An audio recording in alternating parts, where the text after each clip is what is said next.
सेवा में ना कमी करी बेटा तोहार हो। देखो माई सजल बाटे गजब दरबार हो। सेवा में ना कमी करी बेटा तोहार हो। देखो माई सजल बाटे गजब दरबार हो। धरती स्वर्ग भइल ध देलु पौआ। जय हो माई।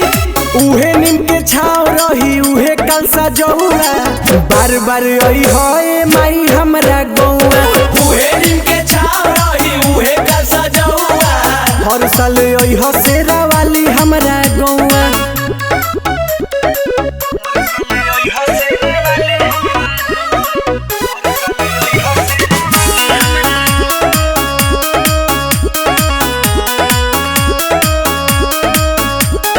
दुआरा पका था कहाता और गीतियों गवाता।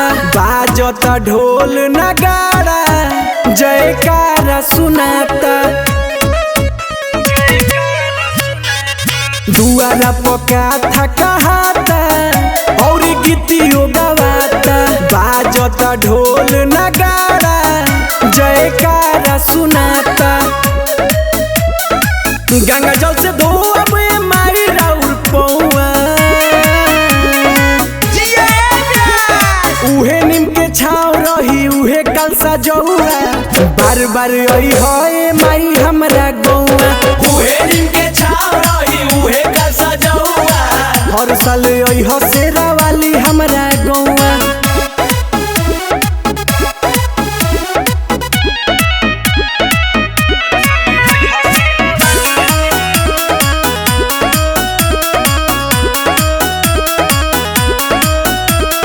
रौरा के अढ़ौल पसंद बा हम हो मंगवनी। मनु पंकज सेवा करी है पटना से बोलवनी। रौरा के अढ़ौल पसंद बा हम हो मंगवनी। मनु पंकज सेवा करी है पटना से बोलवनी। असही भी आरो के गुजत रहे नौआ। उहे नीम के छाव रही उहे कलसा जौआ। बार बार आई है माई हमरा गौआ। उहे नीम के छाव रही उहे कलसा जौआ। हर साल आई है शेरा वाली हमरा गौआ।